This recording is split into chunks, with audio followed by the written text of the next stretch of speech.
Hello there. Welcome into a Monday edition of the show. I am so glad to have you, whether you're listening on your radio, streaming the show online at extrasports1300.com, or you've downloaded the Extra Sports 1300 app to do your listening. And that app is, of course, sponsored by Diversus Health, Mental Health, and Well-Being for All. A veritable cornucopia of sports topics await you over the course of the program, and I'd love to get your thoughts at 719-247-1313. We'll start with the news today out of Boulder, and there's a lot of news today. We'll get to one of the contract extensions that the Broncos are working on getting done. That, of course, Cortland Sutton. Get more into that as we go along. But the announcement today by Deion Sanders that this mysterious health issue that he had was bladder cancer. And today he met, and I knew, I don't know if this got out, but I knew late last week that when Deion Sanders spoke today for his beginning of the fall press conference or beginning of the season press conference, that he would be accompanied by people from, I think, Anschutz Hospital up there. So I knew when I saw that, I thought one of two things. I mean, at the very least, what he was dealing with was really serious. I mean, to have a press conference with multiple healthcare professionals, what Deion Sanders was dealing with was significant and serious. And I think it did get out that he was meeting the media with healthcare professionals, and I think that led some, not very responsible people in the social media world to theorize or to even present as fact, because I had a coworker come to me today and say Deion Sanders is stepping down. That was never out there. I mean, that was never a real report. Nobody with an actual journalistic background was saying that Deion Sanders might retire. But in my head, I'm thinking that this is a possibility.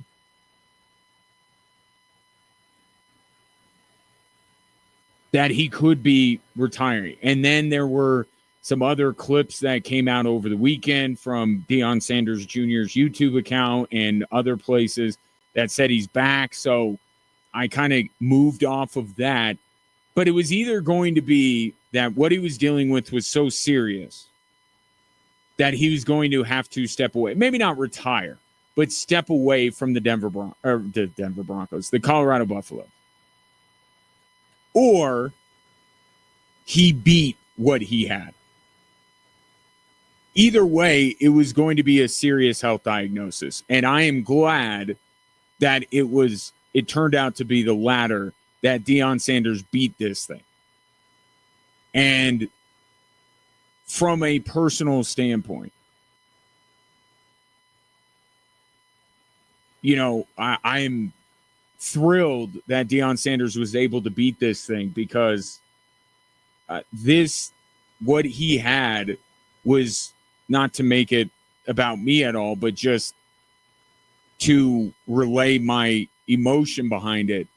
My father passed away because of this. So to hear somebody that beat it was just, it was great to hear that not only did Deion Sanders, kind of get over the hump with this thing, but he's cured. So that was the best news, obviously, of the day. But here's Deion Sanders. And what stuck out to me today about this press conference, he did not tell the team.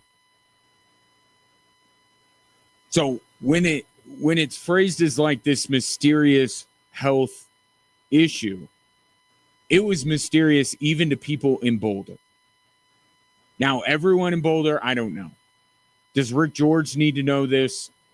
I'm not sure, but he didn't tell the team. And he didn't even tell Shiloh and Shedeur. He made mention of what went down during the NFL draft and all these videos of how disappointed the Sanders family was as Shedeur kept sliding down the draft board. And Deion Sanders was like, I'm also dealing with this at the time. But he didn't tell Shedeur and Shiloh. He told his daughters, but he didn't want his two sons that were getting ready to be drafted. And this dates all the way back to spring ball when all of this came about. So he didn't want to tell his sons that were getting ready for the biggest moment of their lives. So now that they know, Deion Sanders was asked what the message was to his team. I wasn't really communicating with my team much because I didn't FaceTime because, even with my kids, I think I made a mistake in FaceTime Shedeur one time. And he's like, what's wrong with you? But I didn't do it with my team, but I talked to them. And but sometimes I would talk and my voice was really raspy and I really, you could tell I was sick. But just the message of hope I've always exuded. Just the message of I'm going to make it. I'm going to get through this. Well, let's just stay focused on what you got because I'm going to be all right. That's pretty much was my message. And I would keep in touch with the different coaches and challenge them to go to the next level. In my absence, they didn't know what was going on. They just knew it had to be something if I'm not here because they know I love to sleep here, not just coach here. So I can understand the team maybe not knowing, but how Deion kept this a secret from the people, some of the people closest to him, both in his work life and also his family life. And I'm not saying it's what he was dealing with was his own. And I suppose people could say, how could you not tell your sons? How could you not? Like, look, it's ultimately him. He's dealing with this. So how he wants to handle it is completely up to him. It really is. And he chose at the time not to share it with some that were even closest to him in his work and personal life. But one thing that Deion Sanders, and you heard the positivity in an awful situation coming out of Deion Sanders right then, but a natural question to ask is, were you thinking about you weren't going to come back from this? I always knew I was going to coach again. I didn't realize I was going to coach again. I was always going to coach. It was never in my spirit, in my heart that God wouldn't allow me to coach again. That's never thought like that. It's just that I didn't want to be running down to the hospital once a week when I got all this on my plate.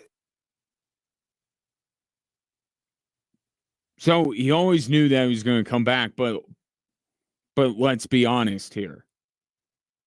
Given what disease he was dealing with, it could have made that decision for him. Right? But Deion Sanders himself never had a doubt that he'd be back coaching the Colorado Buffaloes. But you got to imagine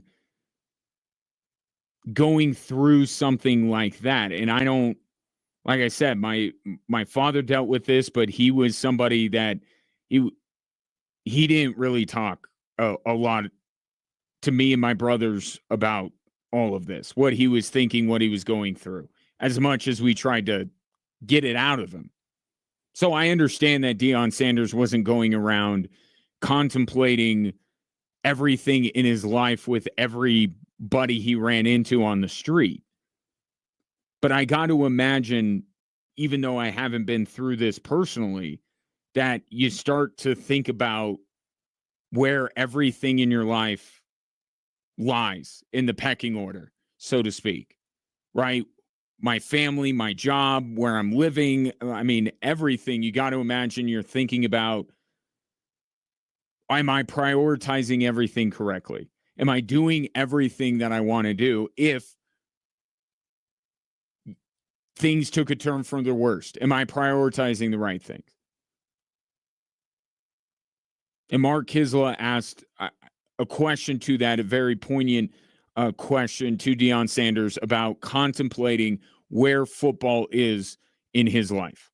The decision I made and the surgery I chose was based on not just family, it was based on football. Based on, I didn't want to be going weekly to the hospital while I know I got practices. So football is in there. My faith is number one. You know, football is somewhere down the line, you know, behind family and all of that. But my faith is definitely number one. So I never second guessed that. And we're here, man. Too blessed to be stressed. Very much the Deion Sanders that you last heard from when last season ended.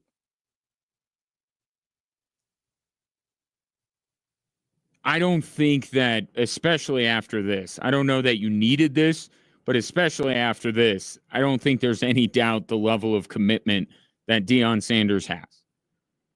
That still, even to this day, gets called into question on occasion from certain entities.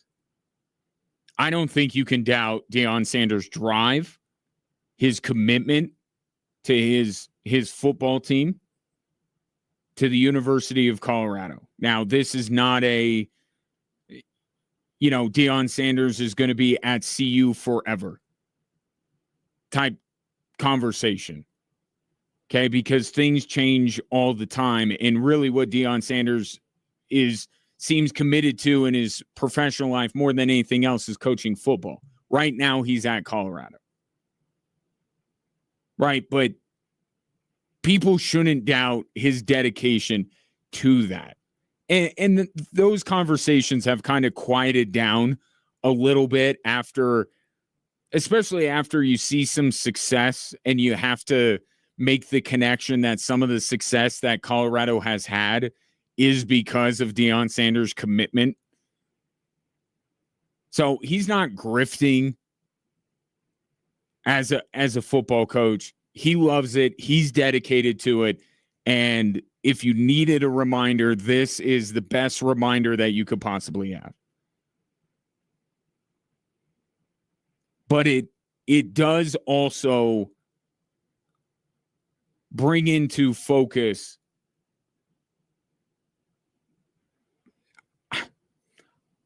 I don't know how much longer Deion Sanders is going to be coaching. I mean, he has gone through so much. And you could say if this thing didn't force him into retirement, force him to call it a day, then maybe nothing will. And I certainly understand that. If that's kind of your takeaway from it, I just think Deion Sanders has dealt with so much. And he's going to be dealing, and he talked about it at length, and I actually do appreciate very much how open and candid he was about what he's been dealing with. If there is more, even though he's cured of the cancer, all of this other stuff that he may have to do, his life has been forever changed. And he was asked about this, right? Because he's had toes amputated. He's had chunks of his leg removed. Like at some point, his life has been altered so much, and you give him all the credit in the world for how dedicated he remains to what he is doing.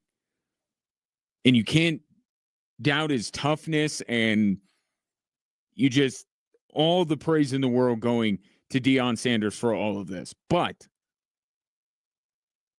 how long is he going to live this life while he's coaching? And at what point does he say, you know what, I saw this thing through to a certain point. My life has changed a lot. My health has changed a lot.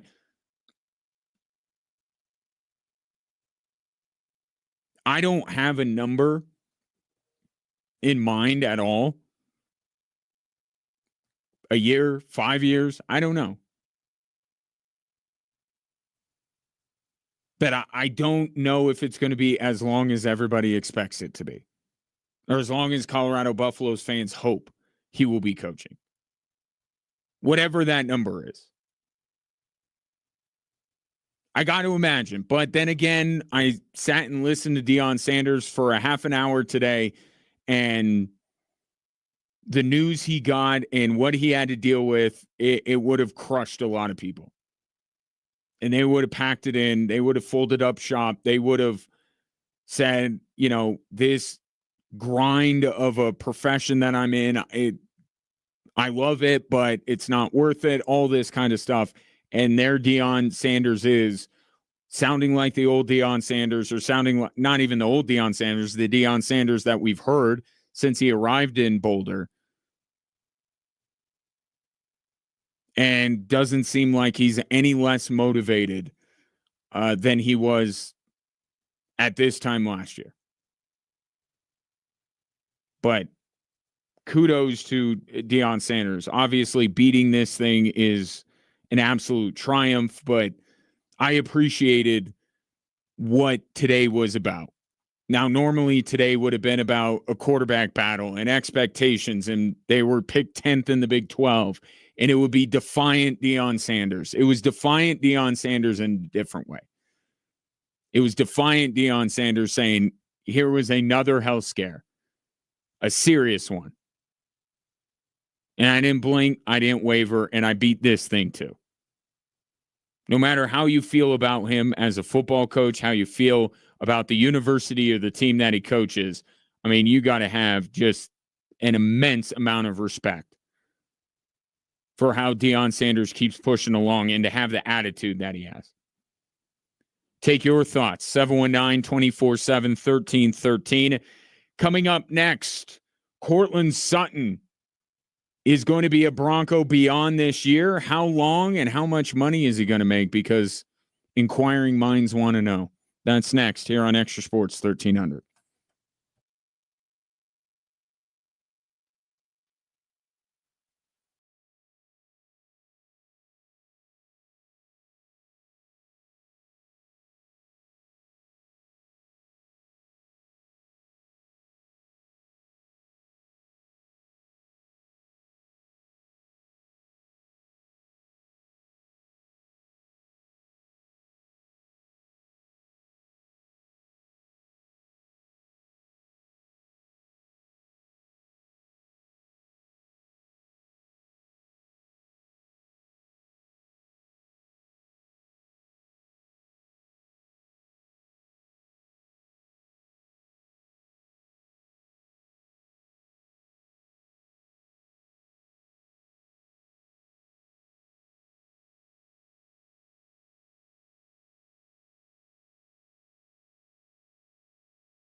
Friday night, your Colorado Springs Switchbacks take on Lexington SC at Widener Field. Come out to catch the best of summer soccer and celebrate Next Generation Night, presented by Amentum, honoring the future of our community and the next wave of Switchbacks fans. Kickoff is at 7. Seats are going fast.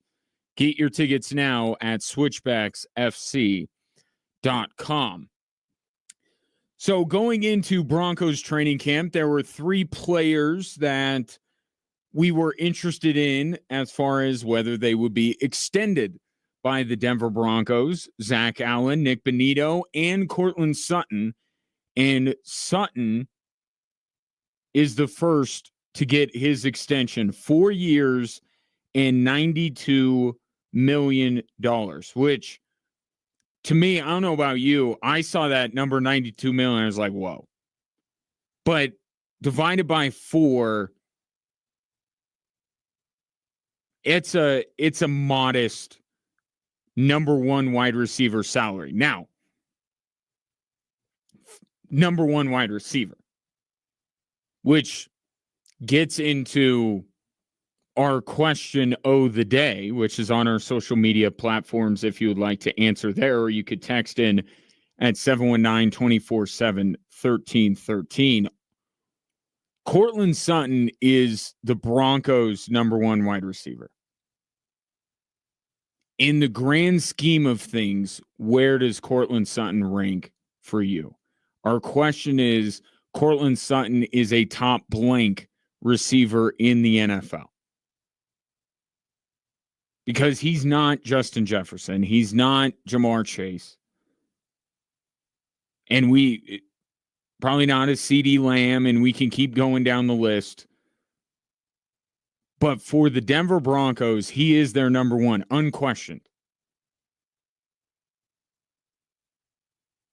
Which played to Cortland Sutton's advantage here.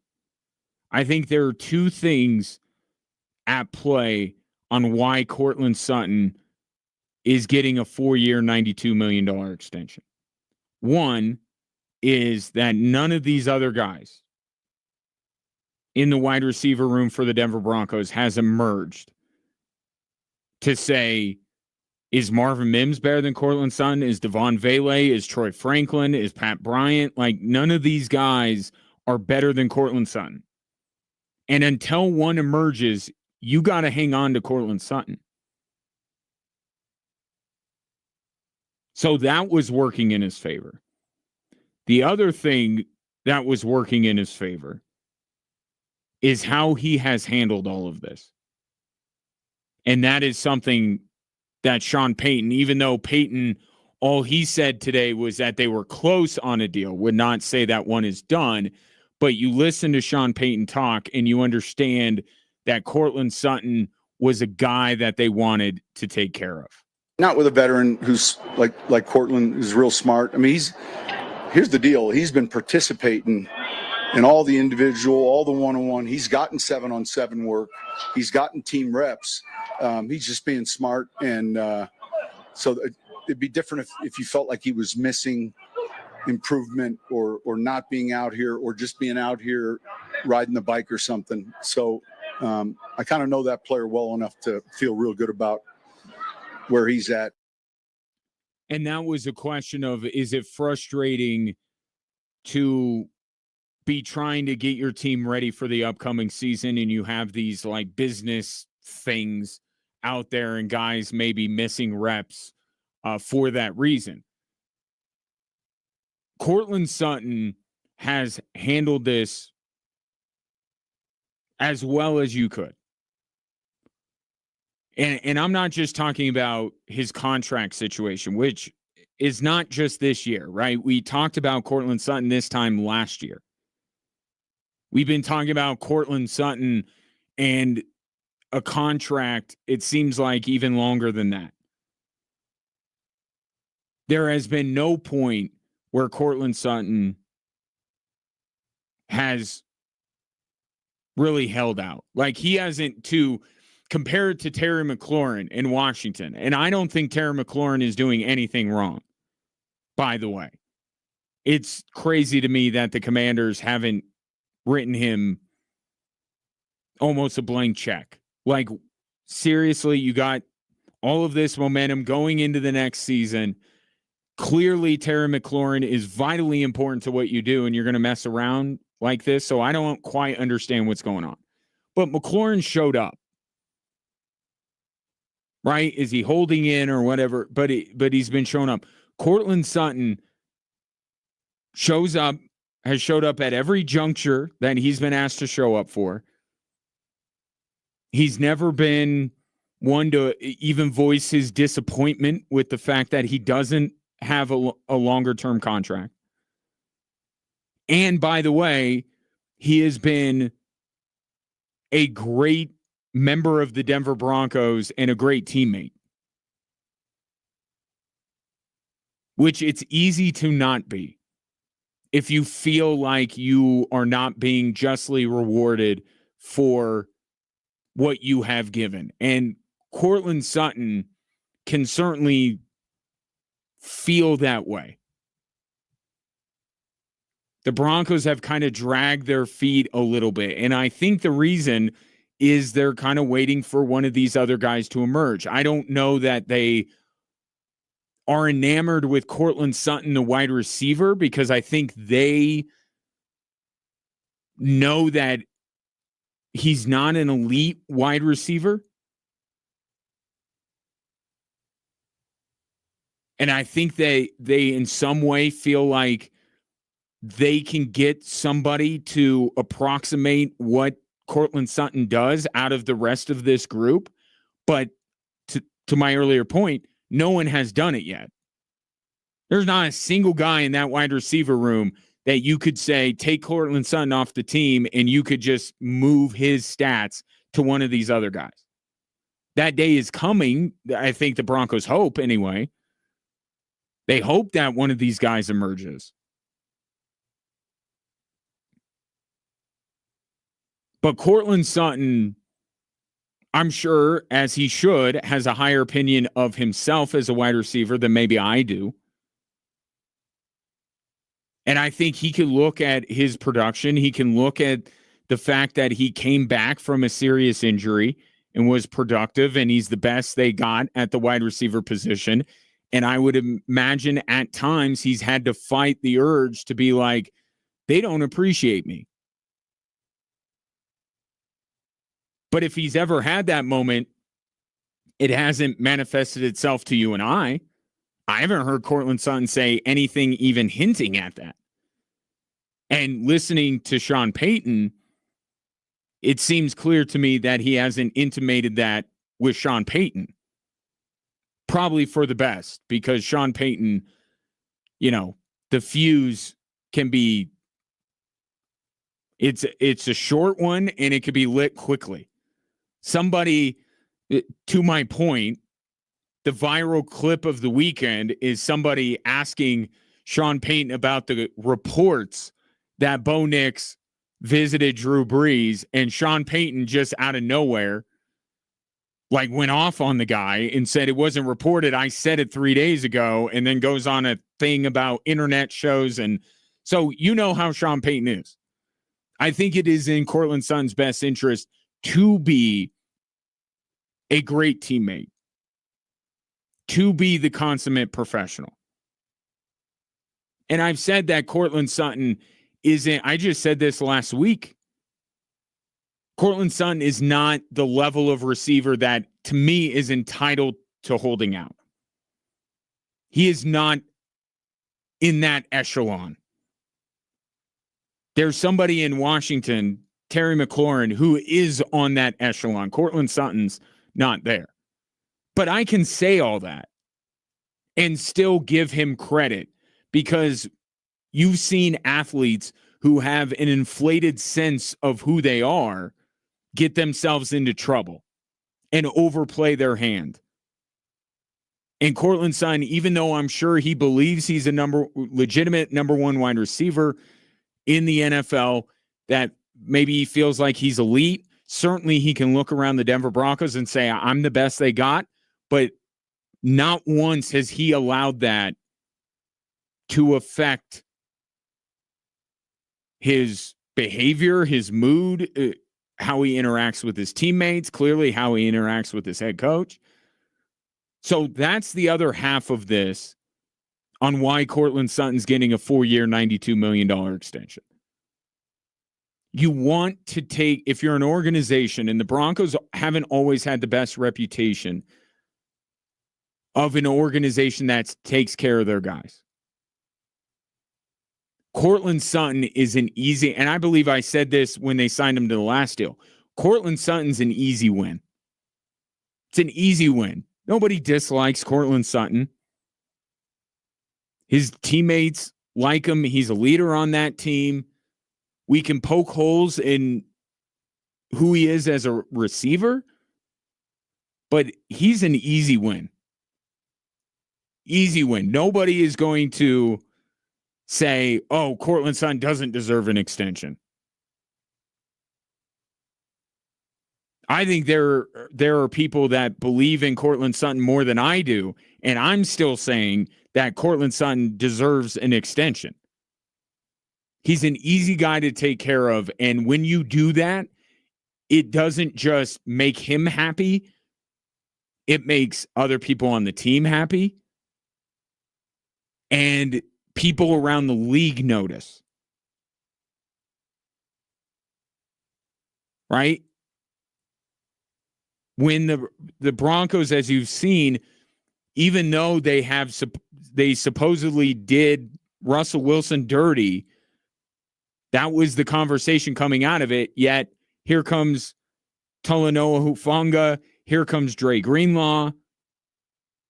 Like, it doesn't seem like it's hurt the Denver Broncos in their free agent recruiting.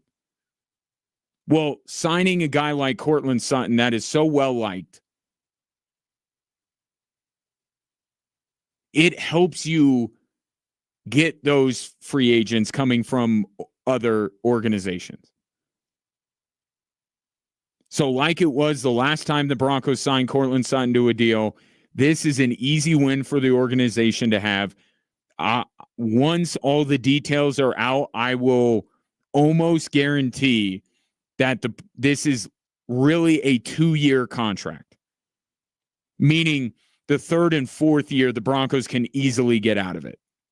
Whether it's because the guarantee goes down, whether it's because there's an out, whether they have voidable years, I would almost guarantee this is essentially a 2-year contract for Courtland Sutton, which I think is fair. And I think there's a longer-term play here. And that play, if it comes to fruition, may spell the end of Courtland Sutton in Denver. But right now, he's the guy, for better or worse. He's the guy. Easy deal for the Broncos to get done. It's not a ton of money. It's not top of market. And it gives everyone inside and outside the organization the warm and fuzzies, because Courtland Sutton's a really good dude, and they took care of him. Again, the question that I am posing today at Extra Sports 1300 on your favorite social media platform. Courtland Sutton is a top blank receiver in the NFL. We'll get into that topic as we move along the program. Take your thoughts in the meantime. 719-247-1313. Coming up next, it's not all great news out of Broncos camp. They've had their first serious injury, but even with that being said, it's not the worst possible news. I'll tell you who is hurt and how long he's going to be out next on Extra Sports 1300.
Riot Fest, 3 days of live music from over 90 artists in Douglas Park, Chicago this September, featuring headlining sets from Green Day, These Guys, Blink-182, for those of you watching on the stream who can't play the music on there, Weezer, Jack White, and more. And we're hooking up one winner with a VIP trip for two to Riot Fest, including flights, hotel, VIP tickets to the concert, I would hope, and $200 to raid the merch store. All you need to do to enter is text the national keyword James to 95819. James, like the name, James, to 95819. Prize provided by Riot Fest. If you want more information, including full contest rules, just go to extrasports1300.com. This text coming in from Drewski from the 719. This might be apples and oranges. I'm glad Dion beat his cancer, but this kind of reminds me of Saul Anise. RIP, your take. I think I'm saying his last name right. That is a blast from Buffalo's past, certainly. I will tell you it is apples and oranges because Deion Sanders was proclaimed cancer-free and cured by the two doctors that were sitting on either side of him earlier today. Sal, he had stomach cancer, and his prognosis was not good. I don't recall, and maybe I'm missing something, and you text in at 719-247-1313. I don't think he was ever proclaimed cured.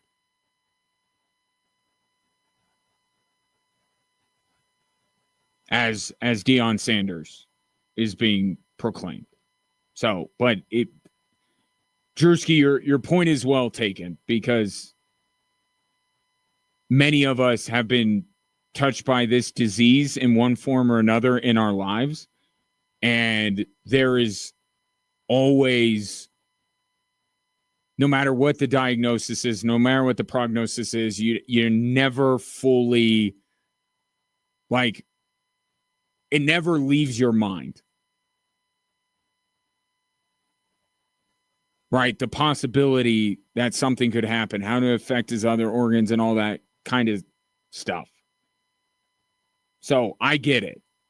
I get what you're saying 100%. I will say it's a little apples and oranges just because he was proclaimed cured today. And that's amazing news.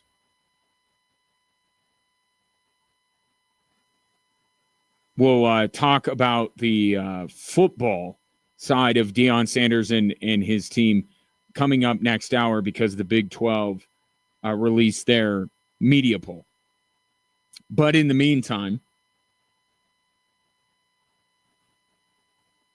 the first significant injury of Broncos training camp has occurred, and it was Drew Sanders. And Sean Payton, after the MRI today, spoke and said that even though it's not great, it still could have been worse for one of the Broncos' young linebackers. The news for us was good news in that it's a ligament in his foot and it's not a tendon. What does that mean? It's going to be certainly north of 4 to 6 weeks, but the tendon was what we were concerned about. So I'm not going to try to spell it, but the ligament repair is a much easier one than that of a tendon. So that is good news, and it was a foot injury that Sanders had to be taken out of Broncos practice over the weekend. And so good news, but still 4 to 6 weeks. I mean, that's the lead up to the season. Right, and this is a player, too, when you think about Drew Sanders, that has had his fair share in just a short NFL career of his health challenges. right? He was just coming back from the last thing that ended his season last year, and now he's dealing with this, and it wipes out all of training camp and all of the preseason. So for Drew Sanders, from a personal standpoint, you feel terrible for the guy because he's worked so hard to get back onto the field, and then this happens. But when you think about Drew Sanders and his role on the Denver Broncos, I'm high on Drew Sanders. I liked when they picked him. I'm glad that Sean Payton and the Denver Broncos see him as an inside linebacker. But I thought I don't want to speak in past tense, because if Drew Sanders came back from the injury he sustained last year, he can come back from this. And Sean Payton is there saying it's not as bad a news as it could have been. I think Drew Sanders can be an impact player for the Denver Broncos. So for this year, almost derails that. Not completely, because if he's good for week 1, I think they're still going to, on a rotational basis, have Drew Sanders in there. And he's still very young in his career. So I'm not closing the door on what I think Drew Sanders could be. But as a young player who's already dealt with injuries, to have a lead up to a season, to have an entire training camp taken away from him, it certainly stunts that growth process.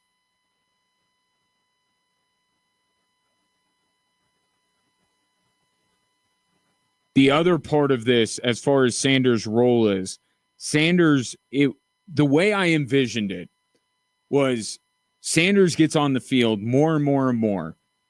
And I think he could be, you can look at him as a replacement for Alex Singleton. Right? I thought that was what Drew Sanders could be.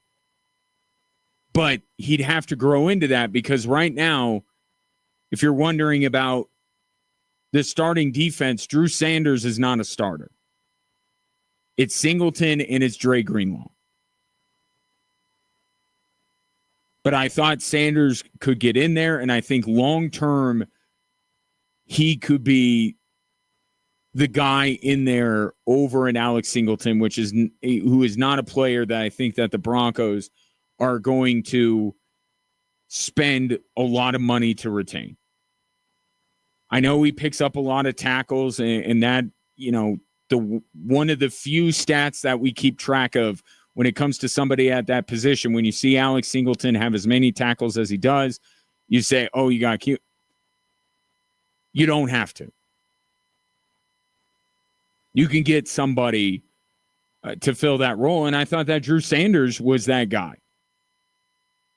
We'll see how the year progresses, but perhaps that my vision for Drew Sanders is not going to come to fruition this year, because this training camp lead up was very important to him.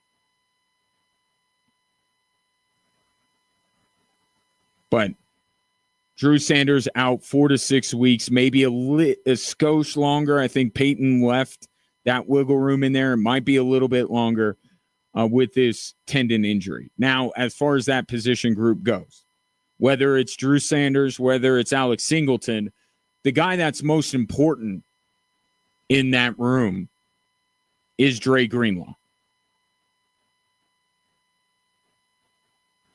And when Sean Payton talks about Dre Greenlaw like this, you certainly understand. Plays like Mike Tyson. He's tough. He's physical. He's built that way. There's not a lot of leaky yardage. Some guys, he's a knockback tackler. They stop where he hits them. There's an intensity to how he plays, and it's just he's one of those players that if you put the film on and didn't say anything, at some point early you would ask, who is this guy? To me, he's the missing piece of this Broncos defense. He's a guy that And this wasn't a defense that was expected to be as good as they were last year. But now that you're looking at the Broncos like an elite defense and you try to pick out potential holes in their roster, Dre Greenlaw is the guy that fills kind of the last one, pending the development of O'Reilly Moss. That could be the new one for the Denver Broncos, or a continued one. But I think Dre Greenlaw serves such an important purpose, and I think it's part of the reason why Denver was able to land Greenlaw. Was they had to have shared with him, like, look at everything we have, and we're going to place you right in the middle of it. And they needed a player to be right in the middle of that. And the way that Sean Payton describes Dre Greenlaw, that scratches an itch that this defense has had. You watched the Broncos last year. How many times did, if you can think back, where you're like, man, having a guy that could hit, especially a running back, and stop them right there, how much would that have been needed last year for the Denver Broncos?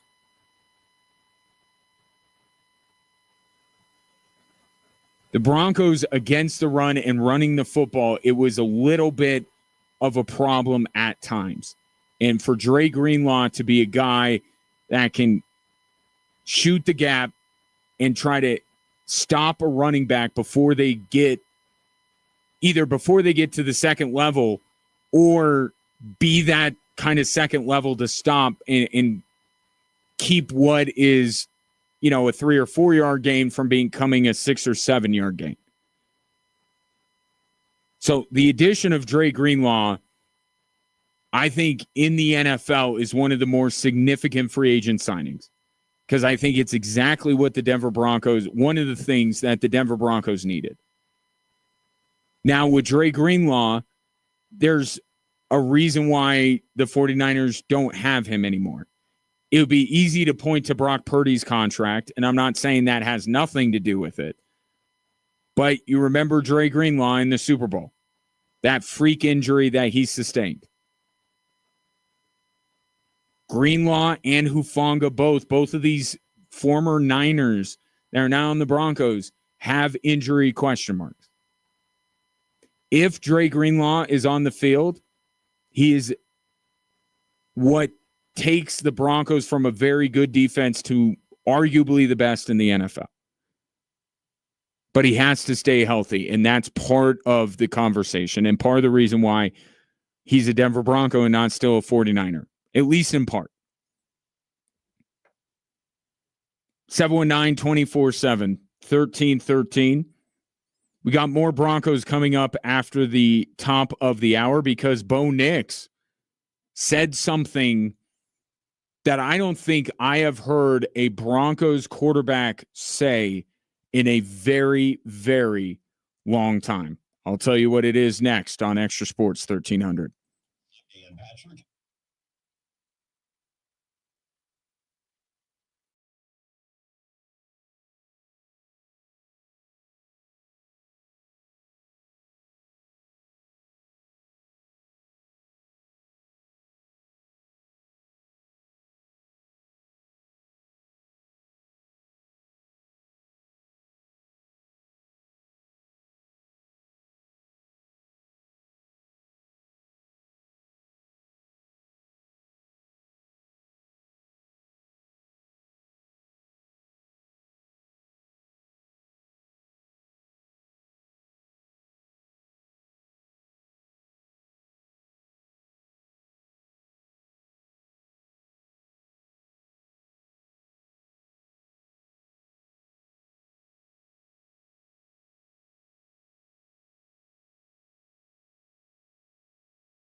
Welcome in. Glad to have you on this Monday.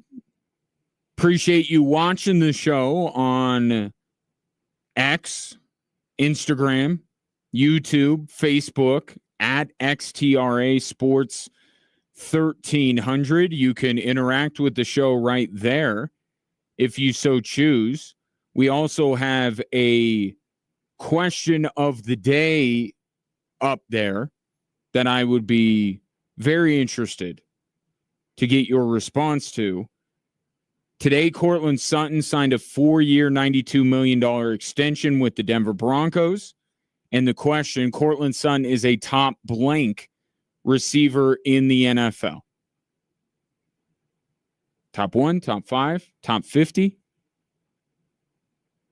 Can let me know there. We'll run through some of your answers, and I'll tell you why. What he was paid it may have been the perfect contract for Cortland Sutton.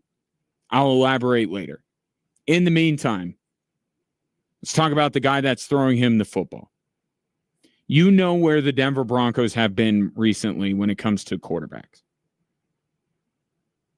So while it is, when you think about it, it's not totally surprising that you haven't heard this uttered by a Broncos quarterback, but it does make it, at least to me, a little bit surprising to hear this, especially given that Bo Nix is only entering year 2. Here's what the Broncos signal caller said over the weekend. Just the way I think, the way I am motivated, I want to continue to get higher, and not even for the ranking. It doesn't really matter what you're ranked. It's just an internal standard that I have, that I want to be the best in the world, and I know there's a lot of guys that I'm competing for that with, and I'm not going to stop until I at least give it my best try. And this was in reaction to a question about where he's in the NFL top 100. He's above a couple of notable quarterbacks. Jordan Love was one of them. He's not especially high, but after his rookie year, it's still pretty impressive that he was one of the best 100 players in the NFL, according to his peers. But the part about being the best in the world, you see my point. If Drew Lock or Teddy Bridgewater or Trevor Siemian or Paxton Lynch, go on down the list, if any of them would have said what Bo Nix said, if you were drinking something, it would have come out of your nose because you would be laughing hysterically.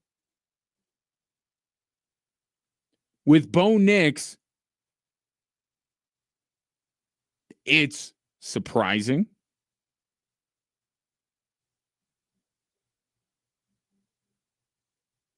But it doesn't sound as ridiculous coming from him as opposed to other quarterbacks.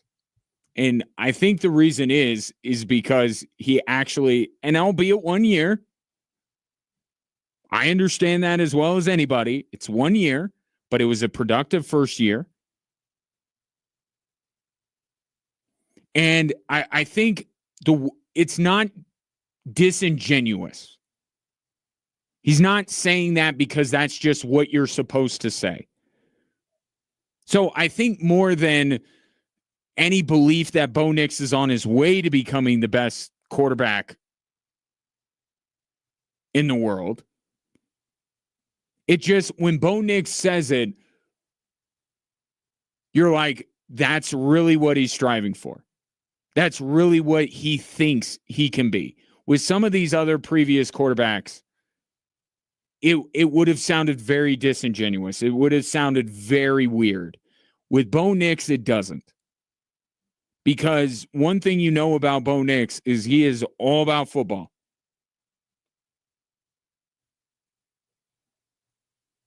Right? So somebody as, I don't want to call him obsessive, but somebody as committed to his craft as Bo Nix is. And that's one thing that I will not take away from Bo Nix. I know the guy's dedicated.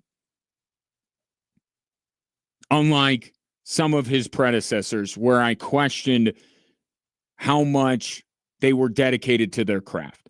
Bo Nix is. So when he says, my goal is to be the best in the world, it doesn't hit your ear as wrong as it would if it were one of the other quarterbacks that the Broncos have had, basically between Peyton Manning and now.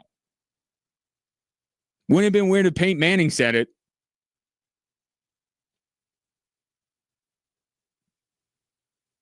Now, for Bo Nix, obviously, whether you believe he can get there or not, you know it'll take a while. But I'll tell you how Bo Nix, what he needs in order to get into that conversation. And it's not numbers. It's not Super Bowl titles. That's not what I'm going to get into. What Bo Nix needs first and foremost is a superpower. And here's what I mean by that. There are 3 quarterbacks right now that have quarterback superpowers, right? Patrick Mahomes. Doesn't matter how much time is left on the clock. You believe that it is enough time for Patrick Mahomes to lead the Chiefs down the field and win the football game. That's a superpower. In addition to, throwing left-handed and all that kind of stuff. But really, when it boils down to for Patrick Mahomes, is that there is always that thought that you've left him too much time. Something that John Elway had. Where you're just like, I know there's only X number of seconds left in this game. I think it's too much time. That's Patrick Mahomes' superpower. How about Lamar Jackson? That one's obvious. Right? His speed, his legs, his athleticism. That's his superpower. And it is unparalleled in the National Football League. And then another quarterback that I think you can actually go for. With Patrick Mahomes, it's the thought that no lead is safe. No amount of time is not enough for him. Lamar Jackson, it's his legs. Josh Allen, they don't even run the tush push right, but on a short yardage situation and Josh Allen is the quarterback, good luck stopping him. It's actually better if they don't do the tush push, because we saw that in the playoffs and they just suck at it. So don't do that anymore. Just let Josh Allen be Josh Allen on a short yardage situation. That's his superpower. And then you have Joe Burrow, and it's that Joe Cool persona. Right? Just this idea that he's unflappable. And I think that maybe could be a superpower that Bo Nix adopts at some point. But right now, Bo Nix's superpower is he has Sean Payton coaching him. That's what he has.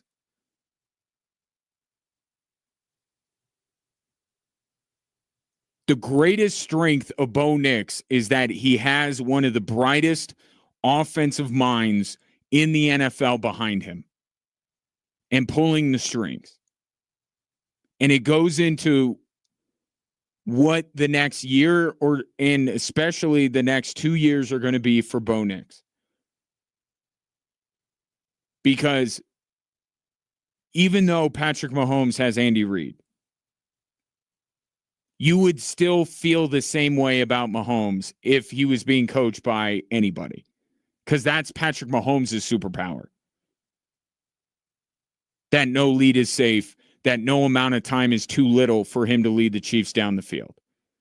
John Harbaugh is not making Lamar Jackson run the football. He may call a run, but the superpower that Lamar has is his.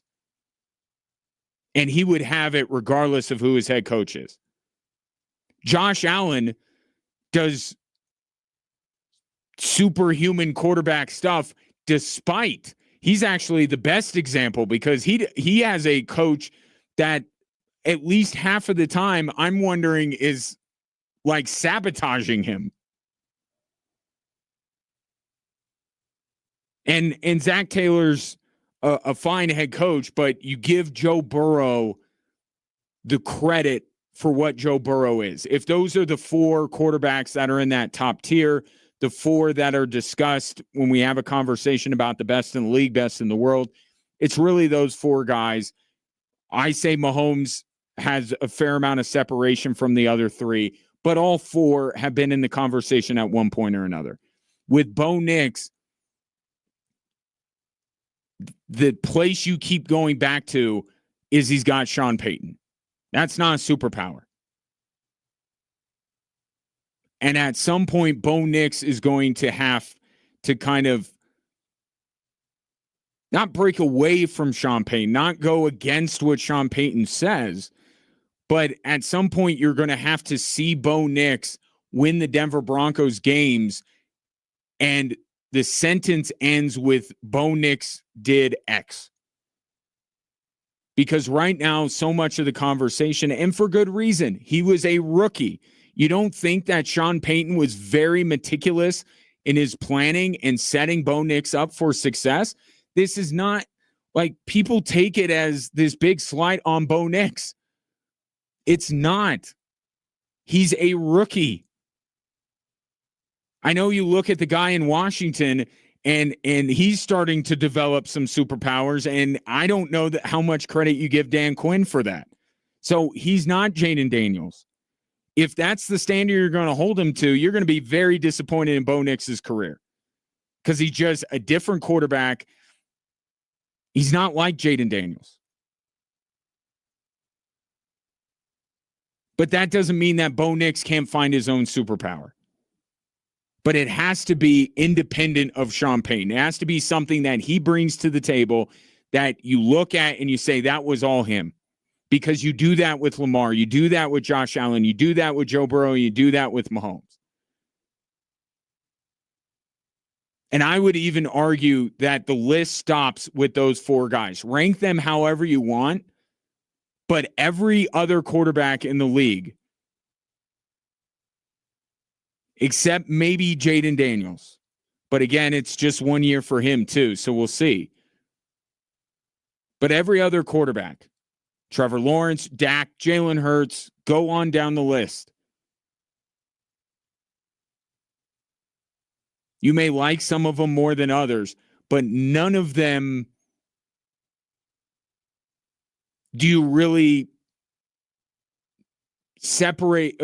You don't really say no matter what. I think Cam Newton, in the discourse that he had about Jalen Hurts the other day, some are, what do you say? Some are trucks and some are trailers. Like, I would argue by his definition that there are only 4 trucks. There are only 4 quarterbacks in the league that I look at and I say, almost regardless of what they have around them, regardless of who's coaching for them, I still think they can win football games. Even a quarterback that I really like in Justin Herbert, it's abundantly clear that who is coaching that team matters. And it's cost Justin Herbert. But Bo Nix is in that same realm. And I got to imagine at some point, if Bo Nix has a long career, Sean Payton's not going to coach him that whole time. But that's the thing that Bo Nix needs to get. He needs to get his superpower. You need to be able to say Bo Nix can do this to win the Denver Broncos football games. Because right now, it's Sean Payton, despite having a young quarterback, was able to win games. Sean Payton's the guy with the superpower. He's able to win with the rookie quarterback. What is Bo Nix's superpower? And there are 2 situations in which this can come out. And it should come out for Bo Nix if he's going to go down that path that he wants to go down and being the best quarterback in the world. Close games and going up against these other guys with their own superpowers. Going up against Mahomes, going up against Lamar, going up against Josh Allen, going up against Joe Burrow. How has Bo Nix fared in close games and games against those guys? Didn't do well last year.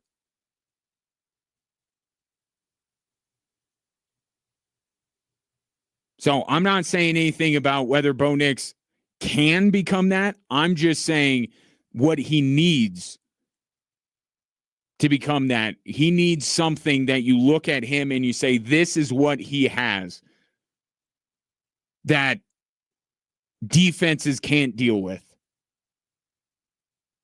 Mahomes, Lamar, Burrow, Allen all have that. Bo Nix right now, I don't think you can say he has that yet. If he does get that, he's well on his way. 719-247-1313. Take your thoughts on Bo Nix striving to be the best in the world. Coming up next, I mentioned this earlier, why the contract the Denver Broncos gave Courtland Sutton might be a perfect contract.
spree.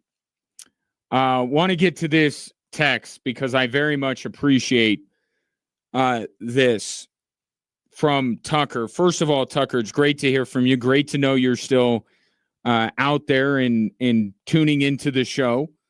Always love you interacting. And I appreciate what Tucker sent here, and I'll read the whole thing, because when you hear news today like Deion Sanders and being diagnosed with bladder cancer, unfortunately, it's something, even if it's not that form of cancer, so many people identify with that, and they start, because it happened with me. I said, that's what I lost my father to. So when I heard him say that, it brought back a lot of memories. Unfortunately, not a lot of great memories.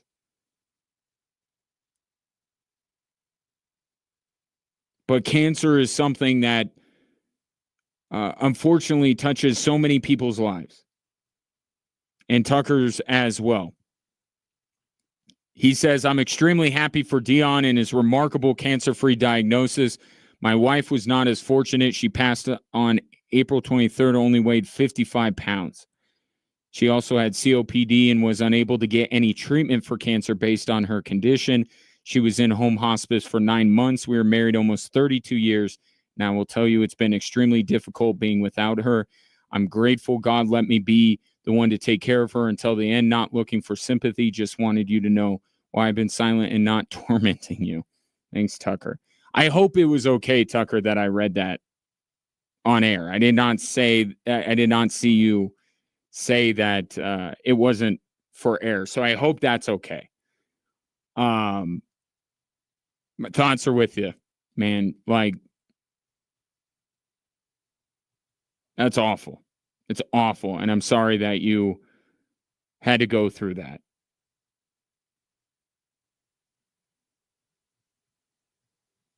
But it just,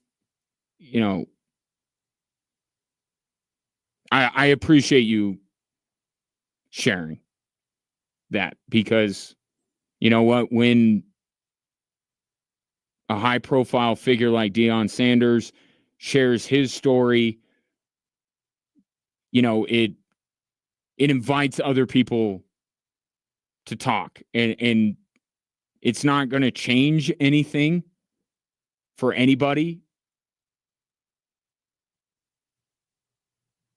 Well, I shouldn't say that. If somebody talks about it, they're dealing with it, but maybe it helps somebody else down the road. I guess that's the way I would put it.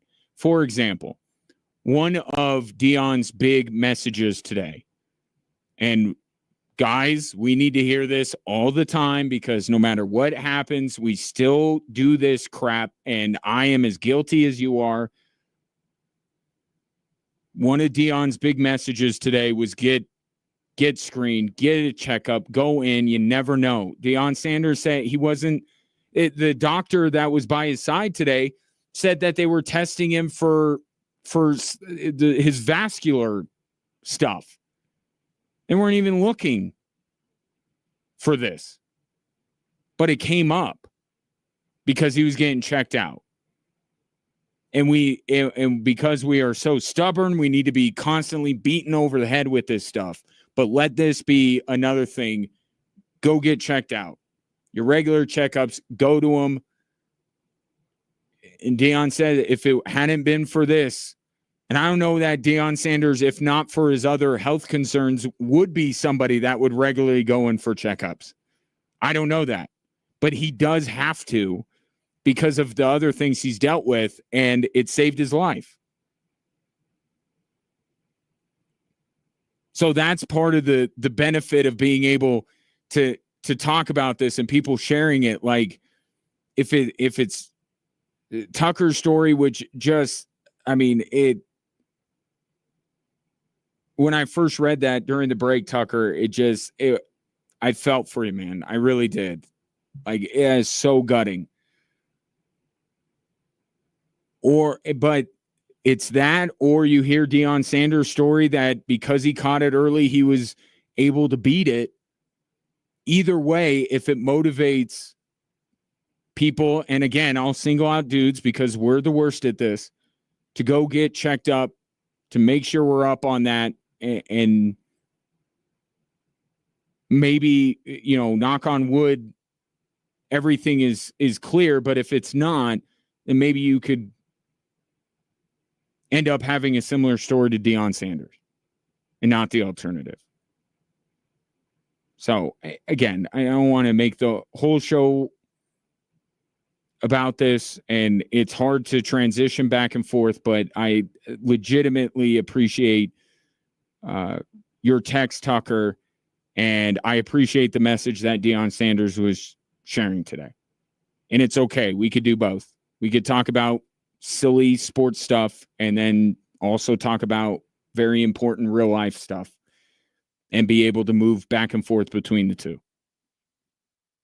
So with that being said, let's move back into the silly sports stuff, shall we? Courtland Sutton signing a 4-year, $92 million extension. Some other details are coming out about this contract. One of which is the $14 million he was set to make this year is in there. So 92 minus 14. Quick, do it in your head. So everything he was going to get this year, he will still get this year, and then it's from then on out. And I'm still waiting to see what Mike Kliss tweeted out that his guarantees, he will get over the $14 million guaranteed, the difference over there. I'm still curious what happens in year 3, year 4. Because I can't imagine that this is a 4-year ironclad Courtland Sutton is locked in, because quite honestly, no NFL contract is anymore, right? So we don't know that yet. Whether this really looks like a 2-year deal or whether it's closer to a 4-year deal, given the voidable years and when the Broncos can get out and all that kind of stuff. But I saw something else that stuck out to me that is perfect, and it has to do with our question today.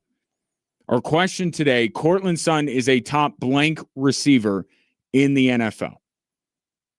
Courtland Sutton is now going to be the 19th highest paid wide receiver in the NFL. That makes it perhaps the most perfect contract Courtland Sutton could get. Because my answer to that question is he is a top 20 wide receiver, and I don't know that I can get to 15.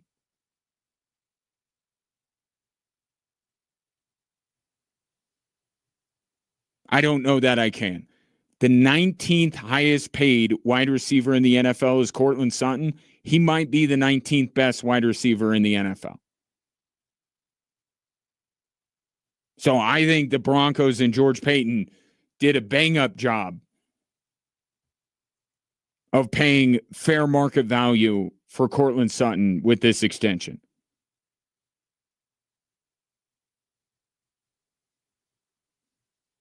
And remember that they got this little tidy piece of business done when Nick Bonito gets his. Because Nick Bonito, every contract is a little bit services rendered, but a little bit, depending on the age of the player, what they will be. Nick Bonito's is more what he will be, but he's going to get more than he probably deserves at this moment. Like, that's probably going to happen. The guy has had 1 double-digit sack year.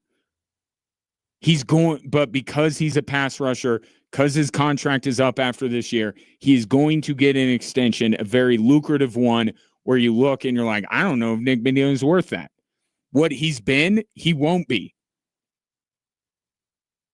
Courtland Sutton is on the other side of that line. I think what the Broncos are paying him for is what he has been. When they pay Nick Bonito, it's very much what he's going to be. If they believe that this 13.5 sack season that he had is a precursor to what he's going to be moving forward. That he's going to be good for 13 and a half sacks or thereabouts for the next 5 years. That's what they are paying for. And if he is that guy, then his contract will be worth it. But the Broncos are drafting. They're trying to probably, and I'm just theorizing here. I don't have any inside information. But I'm guessing that the Broncos are doing a little bit of, this is what you've been, to drive down the price a little bit. Like, we like you, and we think you're going to be good, but you've had one double-digit sack year. Can we less guaranteed or less money or whatever the case may be? I got to imagine that part of the negotiation is the Broncos trying to drive down the price as much as they can by bringing up what Nick Bonitto has been, or more accurately, what he hasn't been, because they know, or they believe, that he's going to be really good. And if he's a really good pass rusher, then he's going to command a ton of money. So that's the dance that they're doing, I would imagine, right now with Nick Bonitto. With Courtland Sutton, I think it's very much about what he has been and what he is right now versus what they see him being in a few years. Because I think it's fairly reasonable to say that he's not going to far surpass what he was this year at any point between now and the end of his career. I don't think that there's another gear that Courtland Sutton can hit. Now, if Bo Nix hits another gear, then maybe that will be a benefit to Courtland Sutton. But the guy already, and even going back to Russell Wilson, like Courtland Sutton was the only receiver that Russ looked for, it seemed like, on most plays. So I think we have seen, in terms statistically, but also just watching Courtland Sutton, I think you've already seen the best he's going to be. Now, can he sustain that? I think that's perhaps where Bo Nix improving as a quarterback, maybe we can see that. Maybe Courtland Sutton can be more consistent and churn out another year or two like the one we just saw from him. But this idea that Courtland Sutton right now, if you agree with me that he's probably a top 20 wide receiver in the league, not top 15, I don't know that Courtland Sutton's going to jump up any higher moving forward. But he can stay where he is, and that can be helpful to the Denver Broncos. But the Broncos are paying Courtland Sutton for what he is right in this moment in time, which is the best option they've got in the wide receiver room. What he's been, which is a consummate professional, a great teammate, a team leader.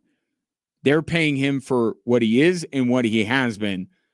For Nick Bonitto, it's very much what he is, but then what he's going to be. Where would you put Courtland Sutton? I say he's a top 20.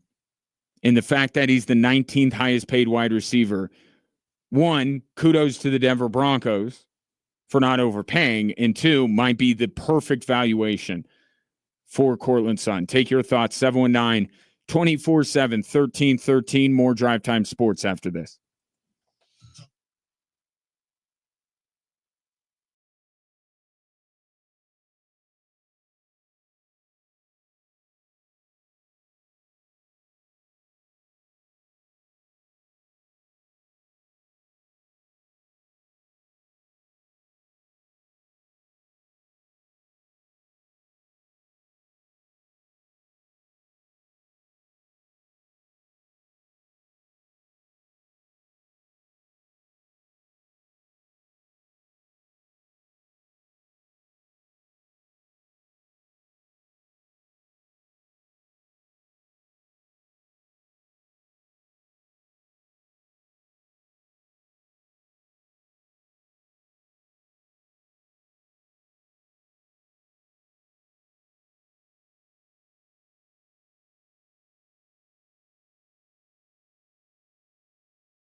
Our question of the day, Cortland Sutton, newly minted 4-year, $92 million deal. Cortland Sutton is a top blank wide receiver in the NFL. I say top 20, not top 15.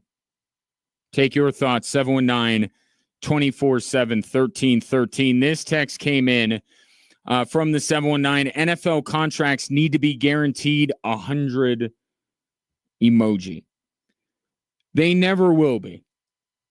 And I think the news cycle recently around the NFL is just further proof that we talk about a lot of stuff in the NFL world, when it comes to, 18th games and fewer preseason games, more international games, farming out the rights to every streaming provider on planet Earth. We could talk about, the length of training camp, and, we've moved away from two-a-days, and now they're in full pads less than they ever have been. And we could talk about all these other things, length of suspensions that the players and the owners go to war over every time there's a new collective bargaining agreement signed. The one thing that the owners will hold on to, they will concede everything to NFL players except that. They will hang on to that for dear life. Now, this is an NFL ownership group that is the most powerful ownership group in any sport. Okay, so it's not like the NFL owners have bent on a lot of things. And I actually think that what looks like a win for the players is actually, would it be a red herring? Would that be the way I would put it? It's to appease them so they can get the bigger thing. And that's part of a negotiation. But it always seems like the NFL owners come away with something much larger than NFL players do. Like NFL players will get, wasn't a recent thing, NFL players, the punishment for marijuana was relaxed. They lessened up on that, and what the owners essentially got in return was the 17th game. See the inequity here? See what the players got? Maybe important to them, but what the owners got was something much more valuable. So this is not a group of owners that are on their last legs and this is the last thing they're holding on to. There are a lot of layers that the NFL players have got to cut through and a lot of wins they got to get along the way before they get to guaranteed contracts. I don't think they're ever going to get there. They're never going to get there. And with all the news about the NFLPA and the Broncos being involved in this grievance, how the NFL owners reacted to Deshaun Watson's deal, how the NFL owners have reacted to just a simple thing as the Texans giving out a fully guaranteed rookie deal for their second-round wide receiver. Like, look at the lengths that these owners have gone to not hand out a guaranteed rookie deal to a second-round pick. Like, it seems like just the silliest thing, the smallest thing for, like, RJ Harvey. Like, the Broncos really can't afford, it's already slotted, right? The pay scale is slotted. It's really a hill that the Greg Penner is willing to die on to not give RJ Harvey a fully guaranteed rookie deal. And the answer is unequivocally yes. It is a hill that they are willing to die on. And this grievance that Pablo Torre got his hands on and Mike Florio and reported on it was that the Broncos and Greg Penner especially, or not especially, Greg Penner being the Denver Broncos in many ways, making a note, not only would it be good for the Broncos to not give Russell Wilson a fully guaranteed deal, it would be good for his fellow NFL owners. I mean, think about that. We look at NFL owners or owners in any sport as rivals, right? You're trying to beat out your competitor. In the NFL, more than any other league, they are of one mind. They are not enemies, because they know if they are, then they will relinquish some of the power that they have, which is greater power than any other group of owners in professional sports have. You could call it collusion. You could call it being of the same mind. You could call it unified. Call it whatever you want. But the NFL owners are that more than any other group of owners. And the thing that they will cling to for dear life is the fact that they don't guarantee contracts. And when somebody, I can't imagine what the phone call or text message or email or just the look that the Houston Texans are going to get or have gotten for giving out simply a guaranteed rookie deal to a second-round wide receiver.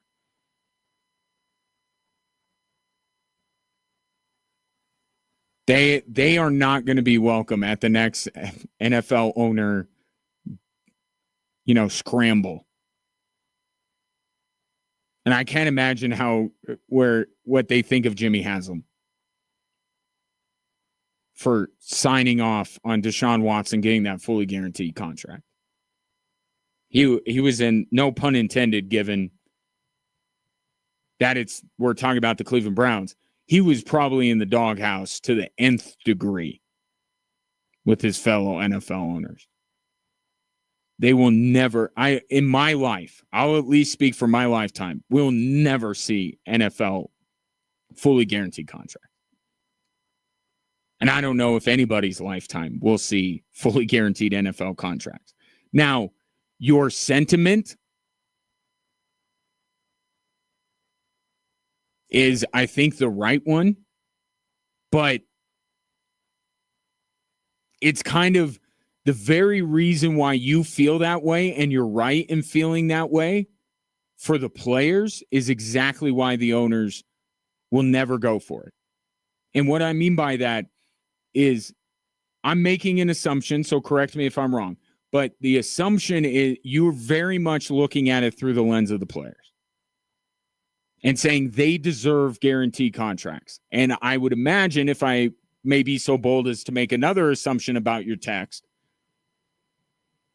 you're saying they need to be fully guaranteed because of the risk they are incurring. And you are right. You are absolutely right. If there is any type of athlete that deserves to have their money fully guaranteed to them, it's NFL players.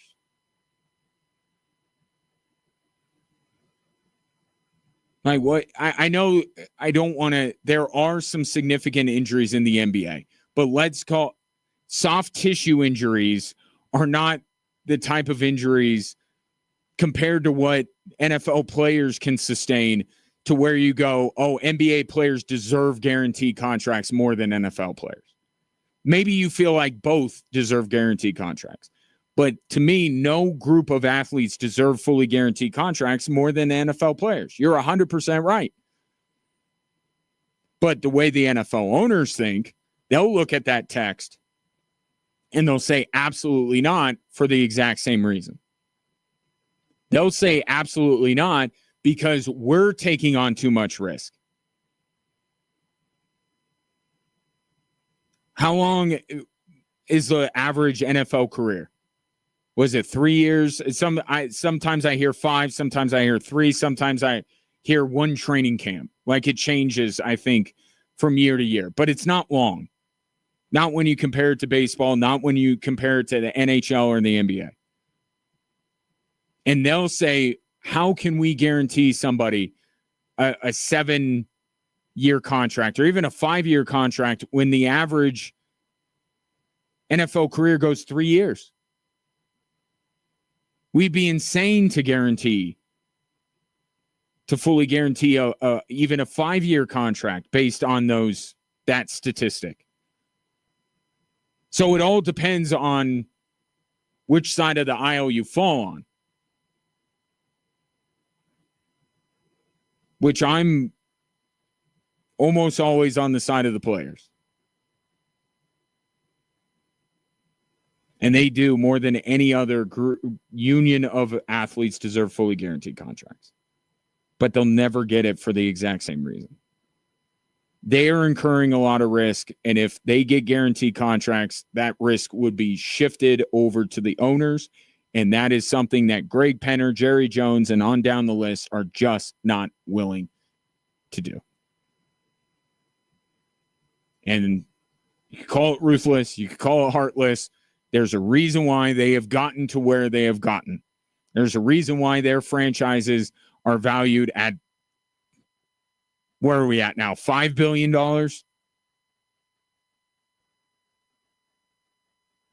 Because when you buy into the NFL and you become an owner, your downside is really protected here. And adding fully guaranteed contracts creates a little bit more downside into that investment. So Courtland Sutton getting not a fully guaranteed contract, but a 4-year deal, $92 million. Separate or not separate, but it's this year's deal plus. So 14 of that $92 million was going to come to him this year, no matter what. Our question of the day: Courtland Sutton is a top blank receiver in the NFL. This text from the 719: agree 100% with Court being top 20 at best. Just 2,000-yard seasons, which unfortunately was partly due to amazingly mediocre play at quarterback from people like Keenum, Locke, Bridgewater, and the hot mess Russ Express. But that doesn't get you sympathy points to be in the top 10, top 15. But you kind of hit at the heart of the matter there.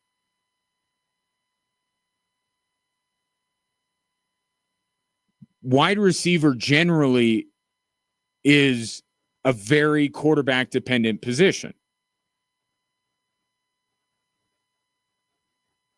Right? So, yes, Courtland Sutton has had some bad breaks along the way. Don't forget his ACL injury as well. He's had some bad breaks along the way.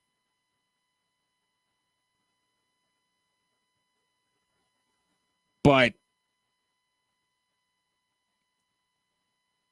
there is a class of receiver that I think you can reasonably say could have put up better numbers than Courtland Sutton, even with the same quarterbacks he has. Now, I don't want to go too far out on that limb, but I do think there is. Don't you think Justin Jefferson could put up better numbers than Courtland Sutton has? Don't you think Jamar Chase could put up better numbers? Tyreek Hill, maybe not at this point, but still, even as down on Tua as people are, Tyreek Hill had some pretty good seasons. There is a class of receiver that would have succeeded more, would have put up bigger numbers than Courtland Sutton, despite the quarterbacking the Broncos have. It's all, they play into one another. Courtland Sutton has not had the benefit of elite quarterbacking. That is a fact. But you can also find some room in there to say, to understand that even if he would have had better quarterback play, he's still not a top 10 wide receiver. He is very good in the red zone. Very good. If you just took that part of the field, Courtland Sutton easily top 10. Courtland Sutton is easily a top 10 red zone wide receiver, maybe top 5. But an NFL field is more than 20 yards long. And in that other 80 yards, there are almost 20 wide receivers that are better than Cortland Sutton.